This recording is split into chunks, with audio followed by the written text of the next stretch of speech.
అందరికీ నమస్కారం. ఒక పవర్ఫుల్ మంత్రం చెప్తాను. ఓం ఐ శ్రీ మాత్రే నమః. ఈ పవిత్ర మంత్రంలో ప్రతి పదానికి ఎంతో గొప్ప అర్థం ఉంది. ఓం పరబ్రహ్మ స్వరూపిణి దైవశక్తిని ఆహ్వానించే ప్రణయనాదం. ఐ ఇది విద్యాశక్తి బీజాక్షరం సరస్వతీదేవి కృపను సూచిస్తుంది. శ్రీ లక్ష్మీ కరుణ ఐశ్వర్య మంగళం. మాత్రే జగత్కి తల్లిగా ఉన్న అమ్మవారికి నమస్కారము. ఓ జగజ్జనని అమ్మవారు విద్య ఐశ్వర్యం కరుణ స్వరూపిణి అయిన తల్లి, నీకు నా నమస్కారములు. భక్తిభావం. ఈ మంత్రాన్ని జపిస్తే అమ్మవారి కృప మన మీద ఉంటుంది.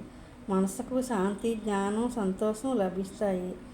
అమ్మవారిని తల్లిలా భావించి ఈ మంత్రం జపిస్తే ఎంతో పుణ్యం కలుగుతుంది. జపించే మంత్రం ప్రతిరోజు ఉదయం లేదా సాయంత్రం దీపం పెట్టుకొని 11, 21 లేదా 108 సార్లు జపిస్తే మంచి ఫలితం ఉంటుంది. ఈ మంత్రం లక్ష్మీ, దుర్గా, సరస్వతులు ముగ్గురు అమ్మలు కలిసిన మంత్రం. పవర్ఫుల్ మంత్రం. ఓం శ్రీ మాత్రే నమః.